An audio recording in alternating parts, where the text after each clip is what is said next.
Sí, ¿qué tal? Hola Janine. Bueno, ¿qué tal? Bienvenidos a la clase número 40 de Arte Contemporáneo de temporada de Relámpagos. Mi nombre es Evelyn Márquez, soy curadora, gestora cultural y estamos hoy reunidos para conversar sobre uno de los artistas más épicos del arte contemporáneo, uno de los artistas que hoy en día, muchos años después de su muerte, más cotizan dentro del mercado del arte. Es impresionante, todo el tiempo se van como produciendo récord tras récord con la venta de la obra de este señor que vemos acá, Jean-Michel Basquiat. Él nació el 22 de diciembre de 1960, le digo esta fecha tan exacta porque la vamos a ver después aparecer en alguna de sus obras. Tenía raíces haitianas y puertorriqueñas, hablaba muy bien 3 idiomas, el inglés, por supuesto, él nació en Estados Unidos, hablaba el español y hablaba también el francés. Todos son datos que después van a autobiográficos que él va permanentemente meter dentro de sus obras. Por eso también se los menciona. Bueno, tuvo una vida muy escandalosa. A los 17 años se va de su casa, vive en la calle directamente. Ahí empieza a pintar las paredes, a hacer graffiti bajo el seudónimo de Samo, Seymour Sheet, en la zona de Soho principalmente. Va a llenar todo con graffiti, con frases polémicas que empezaron a llamar la atención. Bueno, sobre su proceso creativo él decía, me imagino que es como un subterráneo en mi cabeza, lleno de imágenes que no paran de moverse. Y la verdad que todo ese dinamismo, ese subterráneo pasando, realmente lo supo plasmar muy bien. Bueno, no sé si saben, probablemente sí, él murió muy joven, o sea, como este club fatídico de los 27, ¿no? Que tenemos tantos exponentes, sobre todo en el mundo de la música, pero no solamente, hay muchos artistas que murieron a esa edad, así que todo lo que vamos a ver hoy, vamos a hablar de algunas obras en especial, vamos a desmenuzar algunas de sus obras, pero todo se produjo a la velocidad de la luz, ¿no? En muy poquitos años que él tuvo de producción. Él trabajaba exhibiendo las injusticias de la sociedad, ¿no? Primero de una forma muy explícita, con frases, después a través de sus obras, de sus lienzos, de sus óleos. Y esa capacidad que tenía para meterse en temas complicados, políticos, incómodos, lo van a convertir en una referencia para su generación, ¿no? Por eso eh, hoy en día es como que ya nada nos impacta demasiado y decimos, bueno, ¿por qué esta obra se vende a 100 millones de dólares? Bueno, realmente fue muy disruptivo lo que él estaba haciendo en ese momento. Cuando lo que primaba era el arte conceptual, era un arte completamente apolítico, que iba como por otro lado, el arte abstracto. Entonces va a ser como muy choqueante lo que él va a presentar. Y bueno, él mezclaba en estas primeras frases, cuando era muy joven, poesía, con graffiti, con referencias a la cultura pop, a la historia del arte. Él no estudió arte, no llegó a estudiar arte, pero dibujaba todo el tiempo desde chico.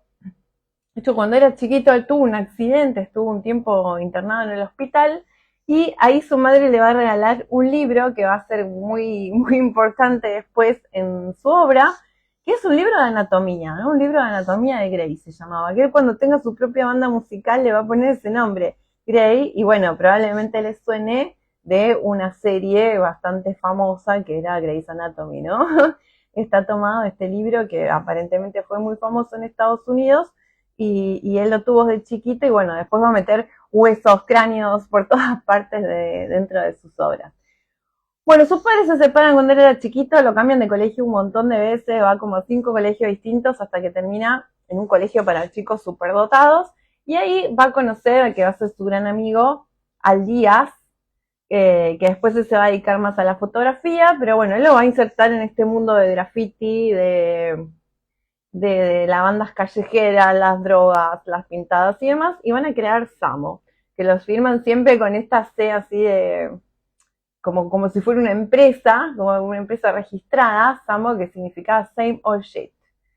Que era como una especie de acrónimo de esa palabra, la misma mierda de siempre. Y bueno, como les contaba, en el año 78 tenía 17, se va a escapar de la casa del padre con el que estaba viviendo, empieza a vivir directamente en las calles de Manhattan, hacía pinturitas chiquitas del tamaño de una postal, vendía eso, vendía remeras estampadas por él mismo, y ahí empieza como a escribir todas estas frases en baños, en subtes, en absolutamente todos lados, que eran una mezcla de poesía, frustración, sátira. Ellos no hacían público, ¿no? Eran ellos dos, el Conel Díaz, no hacían público quienes estaban detrás de estos mensajes. Algunos de los mensajes que escribían era: Samo como fin de la religión, de las políticas que no llevan a ninguna parte y de las filosofías falsas. O Samo como alternativa a Dios. Bueno, fue un impacto enorme porque realmente escribían absolutamente en todas partes, en todas partes. Era como vieron el no me baño, que si viven en Buenos Aires, incluso que no sé si en otras ciudades también, pero si viven en Buenos Aires es imposible que no se hayan cruzado con un no me baño en algún lado, en un puente, en alguna calle. Era más o menos así, estaban en todos lados, todo el mundo sabía que existían. Y dicen que, bueno, él conoce, uno de sus grandes amigos va a ser Keith Haring, otro artista muy reconocido norteamericano de esos años, que cuenta que supo que Samo era Basquiat cuando Basquiat le pide permiso para entrar a la escuela de arte con él, de la cual Haring era alumno, y cuando sale se da cuenta de que había pintadas en todas partes, entonces ahí asocia a Basquiat con Samo. Después, bueno, en el 79 le da una entrevista en la tele y reconoce que él estaba detrás de Samo, así que ya va a ser como público la cuestión. Y después, muy poco tiempo después, él va a romper con este proyecto, con su dúo con Díaz, y va a empezar a escribir en todos lados la frase Samo is dead, ¿no? Samo está muerto. Esto terminó porque quería desvincularse de este trabajo que hacía en la calle, que bueno, mucho se lo asocia como grafitero, y él después, cuando empieza a pasarse a una pintura más tradicional, entre comillas, va a querer despegarse de este pasado en las calles. Pero va a ser como dual esta postura que va a tomar, porque muchos cuadros que hace en el año 80 y en el año 81, él no lo firma como Basquiat, lo firma como Samo. Entonces, bueno, como no termina de cortar del todo. Y él empieza pintando de una forma muy compulsiva sobre cualquier cosa que encuentra por la calle, una puerta, una heladera, cualquier cosa que encuentra, él la va a intervenir y la va a empezar a pintar. Y recién a partir del 80 ya va a empezar a pasarse al soporte más tradicional de la pintura, como es el lienzo o madera. Pero bueno, en sus 8 años de carrera artística participó en una cantidad de muestras increíble, que son cifras que, no sé, hoy en día también siguen siendo imposibles. 40 muestras individuales tuvo y participó, se calcula, alrededor de 100 colectivas en sus 27 años de vida, así que fue un récord impresionante. Vamos a ver alguna de sus pinturas, a ver cómo fue este tránsito de pasar a usar las paredes a usar un lienzo. Bueno, usa una técnica mixta, diríamos, una técnica mixta porque usaba muchos materiales, usaba capas de aerosol, acrílico, óleo, y también dibujaba encima con la mano alzada. Muchas veces escribía textos y los borraba y como que queda ahí como un poco legible lo que había, como le gustaba su técnica, que se lea un poquito, pero lo borroneaba. Hay formas abstractas, ¿sí? Hay tanta información que le da a las pinturas como una sensación ahí de dinamismo, de espontaneidad, como que están pasando muchas cosas, ¿no? Palabras, muchas palabras escritas, figuras que parecen salir directamente de su subconsciente, como que está escupiendo todo lo que se le viene a la mente mientras está pintando. Tenía un estilo muy crudo, muy desprolijo, que rápidamente lo hizo resaltar de todo el resto de los artistas que estaban en auge en ese momento, lo llevó a la fama. En el 80 él participa en una primera muestra importante, en una galería que lo va a ayudar a hacerse conocido en la escena artística de Nueva York, y en pocos años ya se convirtió en una figura famosa dentro del mundo del arte. Todo fue una velocidad récord, ¿no? Impresionante. Esta que estamos viendo se llama, bueno, la mayoría de sus obras se llaman Untitled, sin título, así que esta es como sin título Calavera, del año 81, ¿no? Como un cráneo rarísimo que está como, no sabemos si está entre la vida y la muerte esta persona, o tiene los ojos como la cara inerte, una apariencia así un poco lobotomizada. Y bueno, sabemos que estos colores, ¿no? Colores muy ricos, muy saturados. Y él empieza desde muy temprano a crear su propia iconografía, que después va a ser como bastante reconocible en su tradición. Esto se llama igual Untitled School, del año 82, sí, 82, que fue uno de los años más prolíficos de su carrera. Y esta es una de las obras más famosas de Basquiat. Se considera como el 82 como el momento de apogeo de su producción artística, porque es donde va a empezar a realmente a exhibir, a vender, a hacerse conocido, a recibir mucha atención de la prensa. Y acá también es como un cráneo ahí fantasmal, con estas pinceladas negras, bastante como agresivas, eh, rojo, amarillo, blanco. Dicen que él trabajaba, cuando ya pudo tener su taller, tenía varios lienzos en simultáneo, apoyados en el piso, apoyados en distintos lugares, y era muy difícil que se concentre en uno. Pasaba, hacía una pincelada, pasaba al siguiente y al siguiente, y trabajaba en muchos en simultáneo. Quizás por eso generó la cantidad desbordante de producción en tan pocos años, ¿no? Y bueno, vamos a ver otra de sus obras, Dust. Miren esta, Dust Head, como cabezas de polvo, algo así sería la traducción, también es del 82. También son dos personajes muy, muy básicos, ¿no? Muy infantiles en el dibujo, con este fondo bien oscuro para que resalten. Una está como sobresaliendo en rojo brillante con los brazos agitados y vienen los ojos girando ahí como espirales, ¿no? Tienen algo bastante frecuente en los rostros de Basquiat, es que se parecen a máscaras. Parecieran que estos personajes portaran máscaras. Y bueno, él se mete en este tipo de obras, más allá de la representación de estas figuras como tan sencillas, trabaja mucho con la psicología humana, los efectos de los estados alterados de conciencia, probablemente influenciados por las observaciones de Basquiat sobre la cultura de las drogas en Nueva York de los años 80, de la cual él también formaba parte. Y esta obra se vendió en el 2013 por la cantidad impresionante de 48 millones de dólares. Se convirtió en una de las pinturas de Basquiat más caras jamás vendidas hasta el momento. Junto con Warhol, son los artistas norteamericanos que más cotizan en el mercado internacional del mundo del arte. Y si bien él ya como tenía buenos precios cuando vivía, no hay comparación con después con su muerte como tan joven.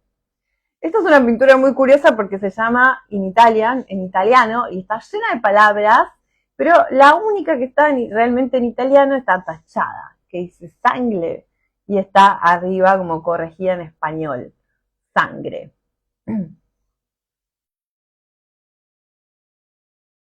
Y vamos a ver, bueno, eso mucho. Desde el 81, como decía, él empieza a pintar cada vez más sobre lienzos, en un diálogo entre la pintura y el dibujo. Todo el tiempo están presentes los dos elementos, combina el acrílico con el óleo, y va a empezar a aparecer un motivo recurrente, que son héroes afroamericanos. Va a ser un gran tópico dentro de su pintura. Muchas veces atletas, deportistas, ¿no? Pasado el tiempo de estos primeros retratos, van a empezar a ocupar, van a ser de cuerpo entero y van a ampliar la variedad de tipos, van a aparecer boxeadores, van a aparecer beisbolistas, van a aparecer también músicos, pero bueno, músicos vamos a hablar después. Y bueno, en este caso se trata de un boxeador, no sé si ven los guantes ahí de boxeo, y es como una representación ahí intensa de la fuerza física, de la masculinidad afroamericana, de estos cuerpos como tan desarrollados. Y es un boxeador negro, claramente, con los brazos levantados ahí en triunfo, ¿no? Con una energía victoriosa que está mostrando ahí. El estilo de Basquiat se va a denominar como neoexpresionista. Ese es como en general el término que se usa para definir la obra de Jean-Michel. Y tiene como líneas dinámicas, mucho color, bueno, en este caso hay como pinceladas blancas que resaltan los músculos del boxeador. Y bueno, el contexto cultural histórico de principios de los años 80, cuando él está pintando esto, los atletas afroamericanos estaban ganando cada vez más reconocimiento, pero tenían como enormes dificultades sociales, ¿no? Todavía esta diferencia racial, en ese momento diríamos étnica, está muy presente en los Estados Unidos. Bueno, de hecho él tenía muchísimo dinero, se vestía con ropa carísima de diseñadores y no podía tomar un taxi porque los taxis no le paraban, ¿no? Todavía en los 80 esto era algo que era muy visible, la diferencia que se hacía por el color de piel.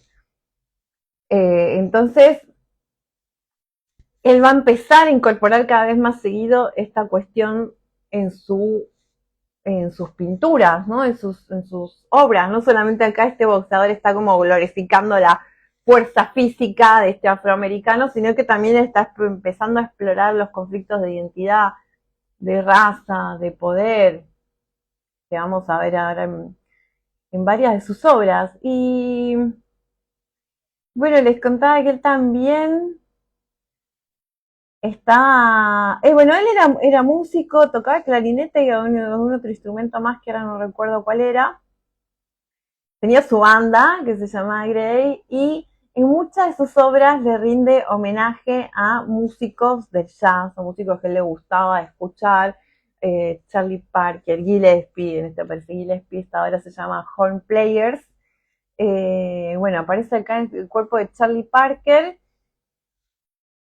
y Gillespie con la trompeta, ¿no? A la derecha está Gillespie. Bueno, jazz era un tema recurrente.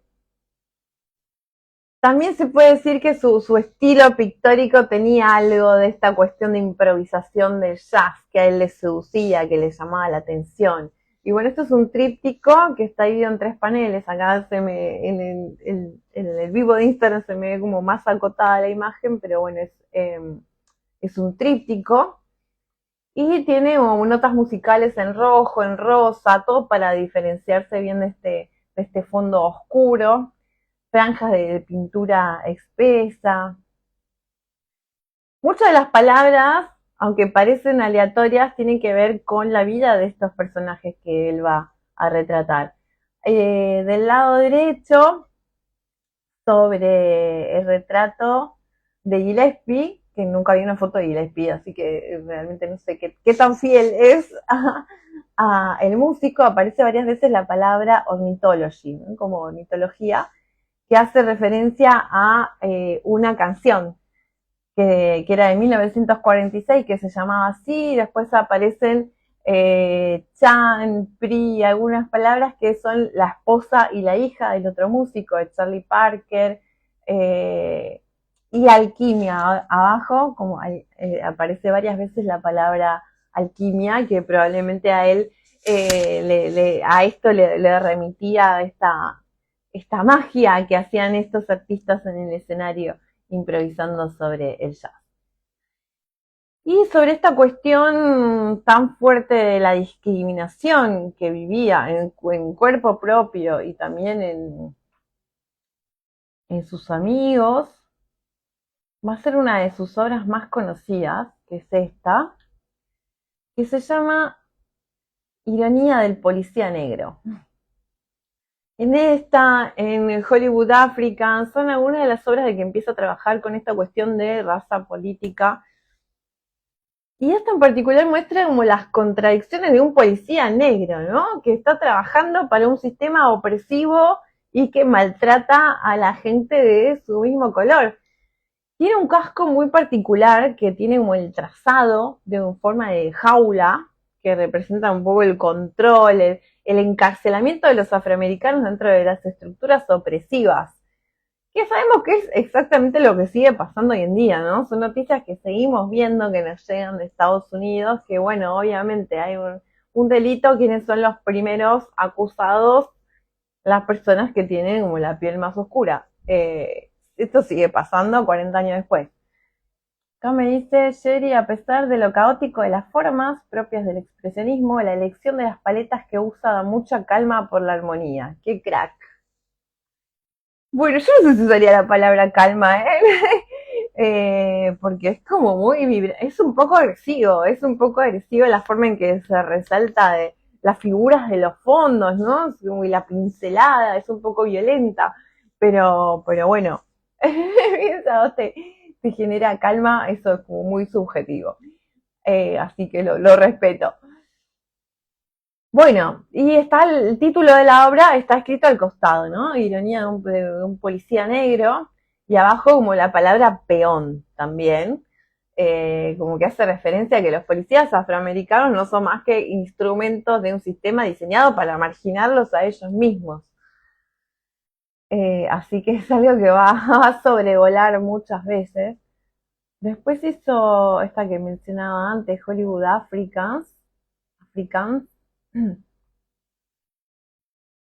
acá retrata a Basquiat, bueno, está justamente ahí con la manito, los pelos parados, con dos amigos y es como que relata un poco la experiencia de un viaje que van a hacer a Los Ángeles, ¿no? Los estereotipos que encuentran de los afroamericanos en la industria del cine y el entretenimiento hollywoodense.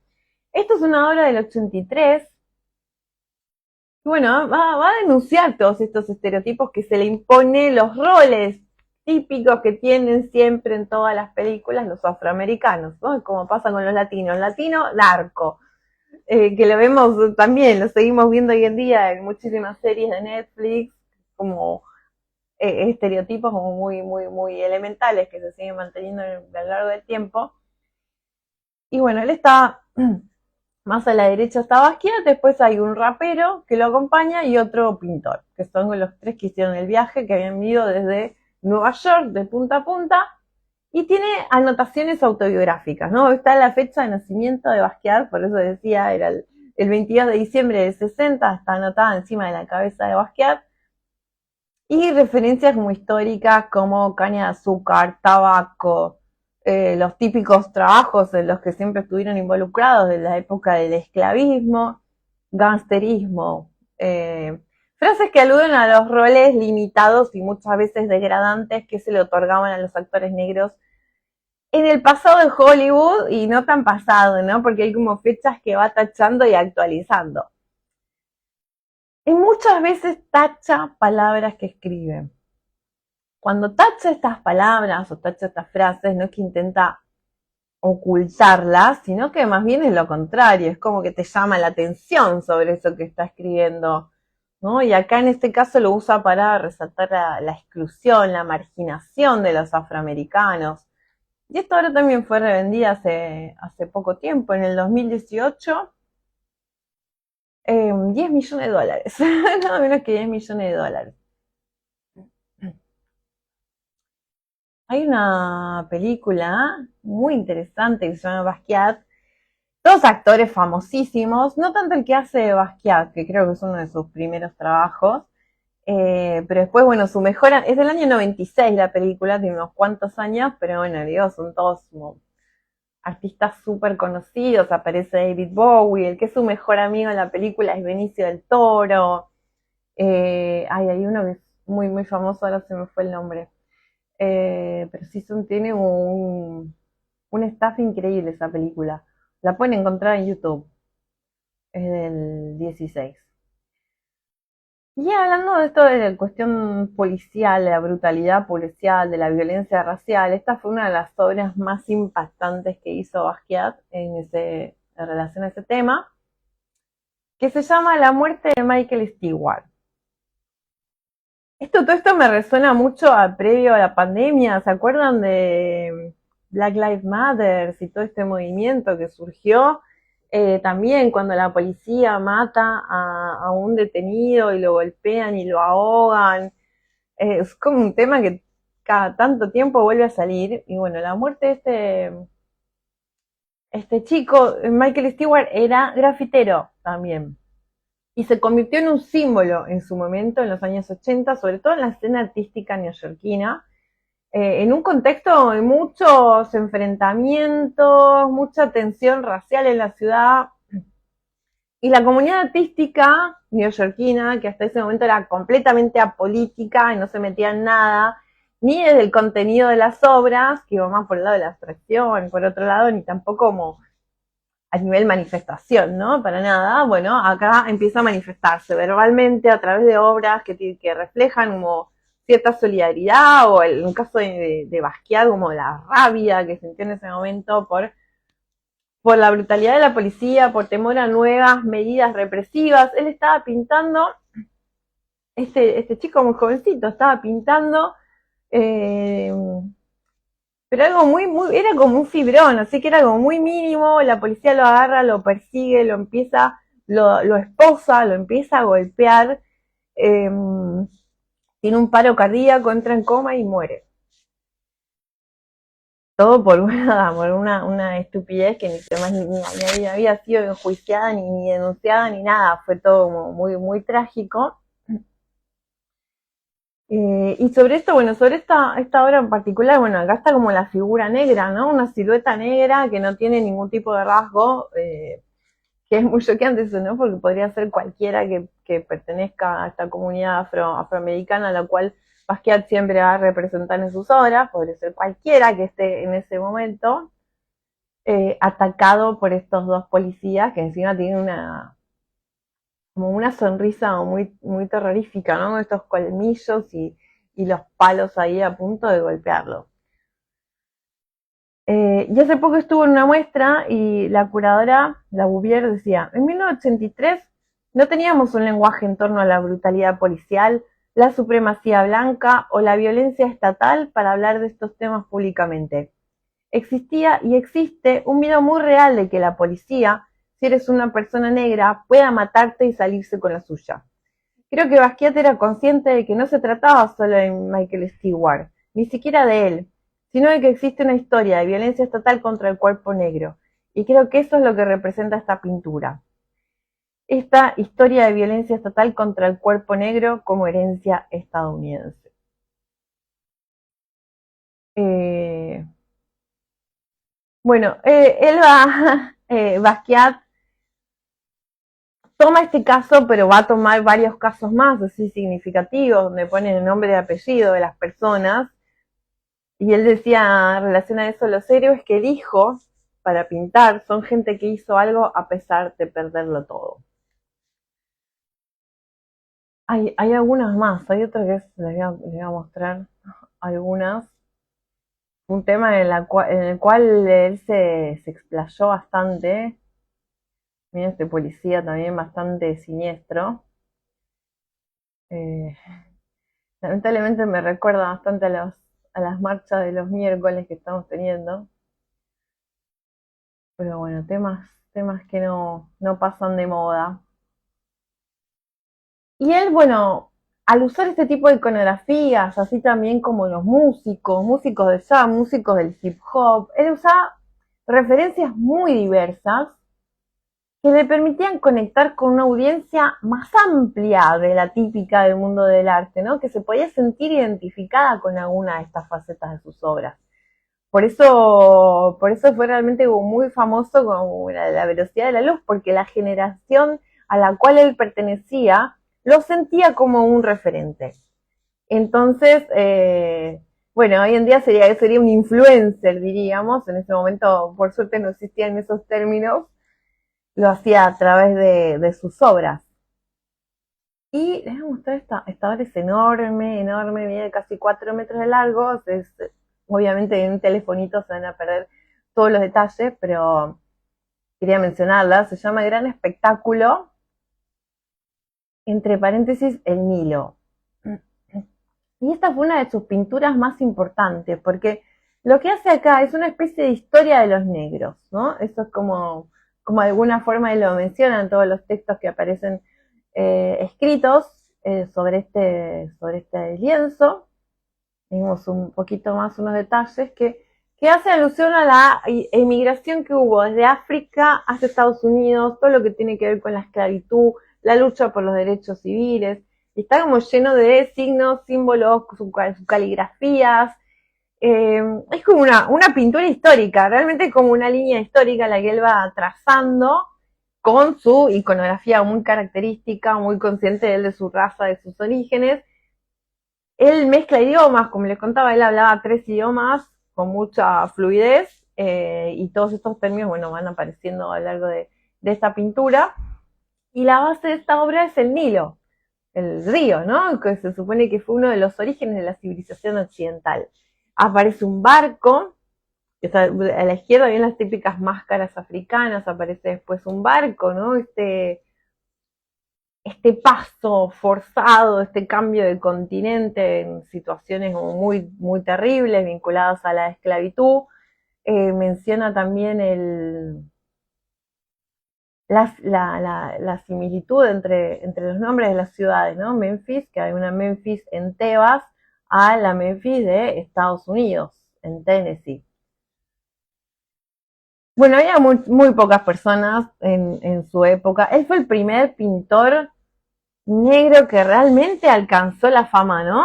Fue muy significativo, muy significativa la aparición de Basquiat en la escena pública y el mundo del arte, que además el mundo del arte sabemos que siempre, sobre todo el coleccionismo, galeristas y demás, es muy elitista. Entonces fue muy disruptivo que apareciera esta persona en escena y que pusiera sobre la mesa estos temas de los cuales se hablaba muy poco, muy poco. Así que fue como bastante choqueante. Es como difícil minimizar la importancia que tuvo Basquiat en su cortísima vida dentro de la escena artística. Aquí tenemos otro muy terrible también vinculado a la esclavitud, ¿no? Y a la izquierda un personaje encadenado, después como el típico hacendado con la galera. Son imágenes bastante crudas, como que si uno las ve así livianamente parecen, tienen un trazo muy infantil y demás, pero el contenido después cuando nos empezamos a acercar es bastante crudo. Y en algún momento van a aparecer las famosas coronas, ¿no? Saben que es el símbolo de Basquiat con el cual firmó muchas de sus obras. Incide mucho cuando una obra de Basquiat sale a la venta o una subasta además, incide mucho si tiene la corona o no tiene la corona, porque en un momento él empieza a pintarla con más frecuencia y al convertirse de alguna forma en su firma, van a ser como mucho más cotizadas porque son más buscadas las obras que tienen coronas, que es como un símbolo de la realeza, la resistencia. Este dinosaurio hermoso, que probablemente lo hayan visto, porque hay remeras, hay buzos con estampas, es probablemente la obra más difundida de Basquiat, porque es como también la más amable, la más simpática, se llama Dispensador de Pez. No sé si les suena eso, pero probablemente, bueno, yo recuerdo cuando era chica, así que hace muchos años que existe, y hasta hoy en día ¿se acuerdan o vieron o consumieron, por ahí si tienen hijos, nietos, lo que sea, estos caramelitos que vienen que es como un tubito y tienen la cabecita de algún animal, algún personaje que esté de moda en el momento, que se llaman pez? ¿Los tienen presentes? Que uno toca y cae la pastillita, el caramelito. ¿Se acuerdan de esto? Que se llaman pez. Bueno, es una empresa, no me acuerdo de qué país, de Austria creo, pero bueno, es el nombre de la marca, internacionalmente se llama pez. Así que como si fuera un recipiente de estos caramelitos, por eso es un nombre tan raro el dinosaurio, dispensador de pez. Eh, y Bueno, tiene forma de tiranosaurio y ahí le va a añadir la típica corona que va a usar él de las 3 puntas, que va a empezar a tener mucho simbolismo en su obra, más allá de ser su firma, ¿no? Porque alude como al poder, al éxito, al talento, y él va a decidir a quién corona, a quién le pone esta corona, ¿no? No va a ser a cualquiera, a veces está como un símbolo de la lucha de clases o como una denuncia de la desigualdad. Muchas veces corona a músicos, a poetas, a escritores, a artistas. Y también, bueno, a figuras como inadaptadas, marginadas, o al mismo, bueno, en este caso, una figura extinta como es el tiranosaurio Rex. Acá tengo otra obra con su corona típica. De vez en cuando él se autorrepresenta, no tiene muchos autorretratos, pero a veces se autorrepresenta con la corona. Bueno, también van a aparecer en su obra muchos superhéroes. Superman, Flash, superhéroes típicos norteamericanos de la época. Y algo que también que él lo ayudó mucho, que en realidad se ayudaron mucho mutuamente, fue una colaboración que él tuvo con Warhol, ¿no? Acá, bueno, acá hay una foto con Warhol y con Kate Haring, que les contaba antes. A Warhol lo conocen en el 82, era muy chico, tenía 21 años, lo admiraba mucho y fue como un punto de inflexión en su carrera, ¿no? Hicieron muchas horas en colaboración que mezclaban como el pop art de Warhol y el neoexpresionismo de Basquiat. Ahí están los dos en pose de boxeador. Entre el 84 y el 86 trabajaron juntos, hicieron muchas horas juntos. Ellos se conocen, bueno, primero él va a tener una situación que le va a vender unas postales que aparecen en la película esta que les comentaba de Basquiat, y el día que ellos tienen la primera reunión formal, oficial, dentro de una galería donde deciden hacer horas en colaboración, él va corriendo a su casa tan entusiasmado y hace un retrato de ellos dos juntos, que dice que la pintó en 2 horas. Todavía la pintura estaba fresca, no se había terminado de secar y se la mandó inmediatamente como regalo a Warhol, que es estos dos retratos que vemos acá. Fue muy productivo para ambos. Se calcula que hicieron alrededor de 140 obras juntos. Algunas vimos cuando hablamos de los deportes en las artes visuales. Hicieron toda una serie de obras vinculadas a los Juegos Olímpicos de esos años. Ahora no recuerdo si era el 82 o era el 84, no me acuerdo. Pero hicieron una serie con los típicos 5 anillos. Hicieron muchas obras vinculadas a esa. El resultado fue muy enriquecedor para ambos. Warhol en ese momento estaba como bajando en popularidad, así que les sirvió estratégicamente, publicitariamente, sumarse a la carrera de este joven artista que la estaba rompiendo. Y volvió a la pintura, ¿no? Después de muchos años que Warhol había dejado de pintar, se estaba dedicando a la serigrafía, vuelve a la pintura. Basquiat va a aprender hacer serigrafía, se va a meter un poco también en ese mundo un poco más gráfico, y también juntos tomaban el tema de racismo, de los encuentros entre distintas culturas, el signo del dólar, para variar, siempre presente, el capitalismo, y parece que se separa, este dúo se separó en no muy buenos términos después de una muestra que hicieron que fue, la crítica fue devastadora. Así que Basquiat salió enojadísimo y tomó la decisión de no continuar esta colaboración que tuvieron durante un par de años. fue intensa. Bueno, él tuvo un éxito muy meteórico, como les venía contando, fue muy influyente para otros artistas, pero tenía sus problemitas de salud mental y de adicciones. Y lamentablemente murió muy joven. Ah, bueno, fue un breve novio de Madonna por un par de meses, aparentemente salieron juntos. Tenía esta foto ahí para mostrarles. Hay varias fotos de videos de ellos juntos, que eran como mega estrellas del pop de los 80. Increíble vivir en esa época. Bueno, tuvieron ahí un breve romance, pero Basquiat va a morir en el 88 de una sobredosis con solo 27 años.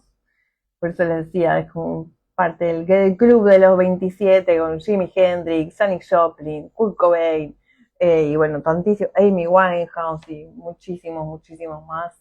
Lamentablemente ahí como que el mundo del arte perdió uno de sus artistas más originales hasta la época, que desafió como todo tipo de convenciones, expandió los límites del arte, era muy auténtico, tenía mucha intensidad, y realmente fue como un revolucionario en su contexto y en la manera en que se entendía el arte en estos momentos. Esta obra es la última que pintó, que justamente se llama Riding with Death. Eh, Ella terminó un poquito antes de morir.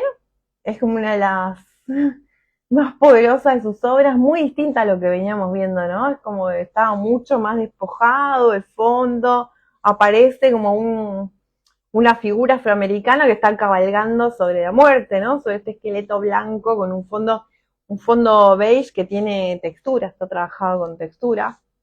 Y es una obra mucho más sombría que sus habituales piezas, como más brillantes, más salvajes. Eh, parece simple, pero es como bastante rica en simbolismo y mucho más sabiendo lo que sabemos, ¿no? Que él va a morir después de pintarla. Así que encima que le haya puesto ese nombre es bastante choqueante. Y a partir de ese momento él se convirtió, si ya era como un niño mimado en esos años, se va a convertir. Ay, tenía una frase que decía Warhol sobre él. Warhol decía que Basquiat, hablaba de Basquiat como el alma pura de un niño encapsulada en el cuerpo de un artista.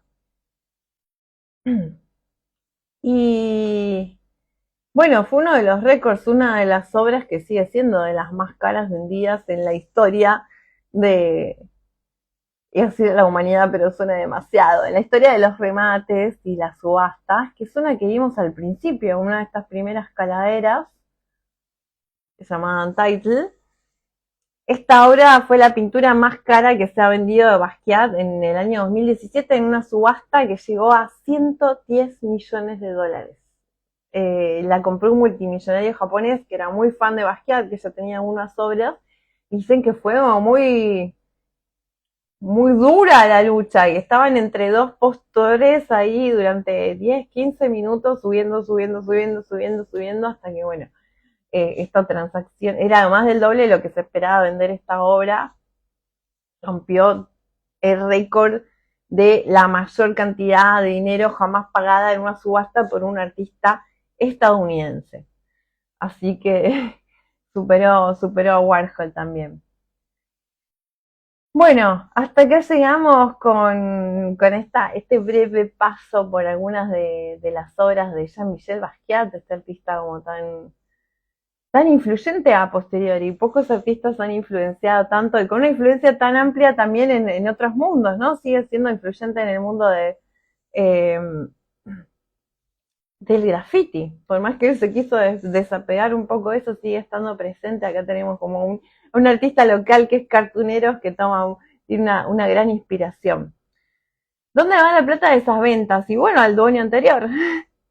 Al dueño anterior, claramente. Se divide, ¿no? La casa de subastas se lleva un porcentaje, que hay dos principales, la más famosa del mundo, Christie's y Sotheby's. Ellos por el trámite, por la venta, se llevan un porcentaje y el resto al dueño anterior.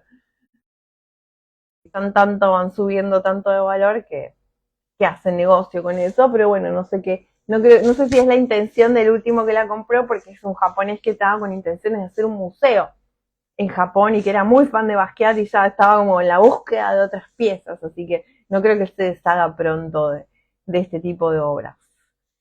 Un genio, un adelantado, me dice Jimena. Sí, la verdad que sí, y muy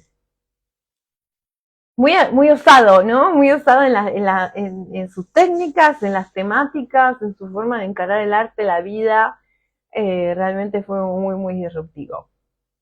Bueno, muchas gracias por acompañarme. No sé si se quedaron con alguna duda, alguna pregunta más. Eh, pero bueno, muchas gracias por haberme acompañado en esta clase que charlamos sobre Jean-Michel Basquiat. Los invito a ver la película. Ah, William Dafoe, ahí me acordé. Hay un artista, un actor muy famoso, no me podía acordar el nombre. William Dafoe también está en esa película, además de David Bowie. Bueno, les mando un beso enorme, que tengan una excelente